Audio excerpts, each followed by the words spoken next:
Tingnan mo itong kapitbahay namin po. Tibay na mukha. O, hindi pa pumarada.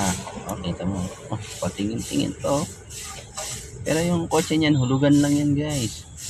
O, papunas-punas pa. Kapal na mukha, dito pa pumarada sa tapat namin.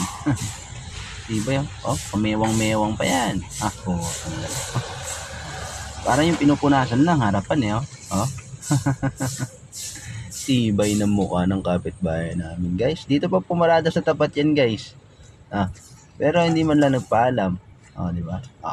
Natatayo pa yan, titingin-tingin pa yan. Tignan mo, tibay ng mukha, titingin po. Tibay ng mukha talaga. Tibay.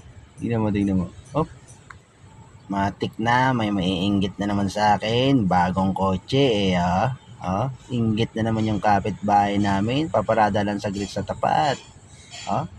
Inggit yan. Inggit yung kapitbahay na naman namin sa akin yan. Panigurado. Sigurado yan. Walang labis, walang kulang. Yung kapitbahay, inggit yan eh.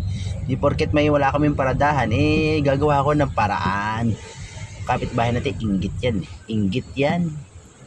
Kala siguro nitong kapitbahay ko na to eh. Pag po. Kala mo sa akin may inggit ako sa'yo. 3 kotse ko boy, may paradahan, ikaw nagigiparada ka, titingin-tingin pa dito. Nakapamewang pa, tibay na mukha. Hindi sa pag-iinggit pero tibay na mukha na ito. Tibay. Kala mo naman sasalita pa. Ano kaya sinasabi nito lintik na to? Kahit magtago ka pa dyan, nakikita kita dyan, may inggit ka na naman. Ay, ngingitian lang kita.